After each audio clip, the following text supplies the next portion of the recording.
June 19, 2024, a normal morning commute became a life-altering moment for Trey Weber.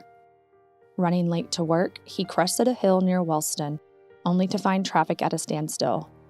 In an instant, Trey's vehicle collided with a stopped commercial vehicle. He wasn't wearing his seatbelt.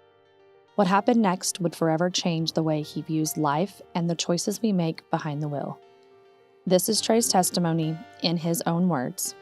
Some of what you are about to hear is graphic and deeply personal.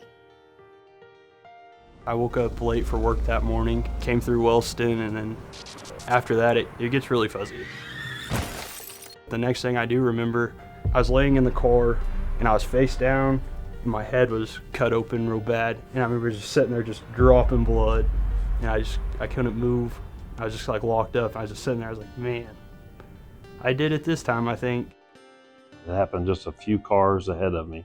There was still dust in the air when I came over the hill, and then I pulled in behind it, kicked on my emergency lights, and called 911. I walked up to see if there was still an occupant in the vehicle. There was. He said, "Were you wearing your seatbelt?" Never had it on.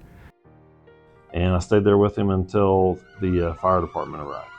As far as injuries, my femur, tibia, fibia, my whole ankle and foot, my left foot, my left hip, my pelvis.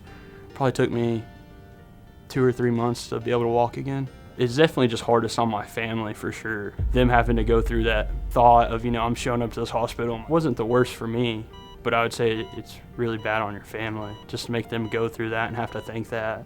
It really made me start thinking about, slowing down and being more cautious and definitely wearing my seatbelt. I'm very thankful for Joe for stopping that morning, but he got in contact with my family and he was texting my parents and he went above and beyond to help me. And I'm very thankful for that. You can feel pretty invincible when you're in charge of whatever vehicle you're driving. I am telling you that they are not.